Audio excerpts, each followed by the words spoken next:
ভাই, আমাকে শুধু একটা লাইক দিয়া ঋণী করার কোনো দরকার হয় না।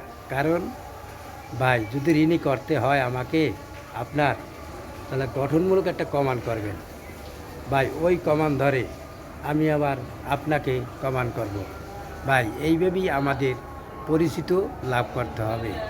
ভাই, যদি একজনকে কমান্ড করেন, সে ব্যক্তি আপনার কমান্ড দেখে অবশ্যই আপনাকে কমান্ড করার চেষ্টা করবে। ইনশাল্লাহ সেটা আমি করি, এবং আমি যে ভিডিওটা দেখি গঠনমূলক খুব কমেন্ট করে দিই।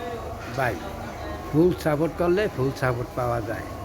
যেহেতু ভাই, আপনি যদি ফেসবুক, ইউটিউব, টিকটকে কাজ করে থাকেন, তাহলে তো ভিডিও ধাক্কা দেওয়ার কোনো প্রয়োজন হয় না। দেখে গঠনমূলক একটা কমেন্ট করে দিবেন, যাতে আপনার পরিচিত লাভ হয়। ইনশাল্লাহ পাশে থাকবেন, শেয়ার করবেন। আল্লাহ হাফেজ। বাংলাদেশ। ফেসবুক জিন্দাবাদ।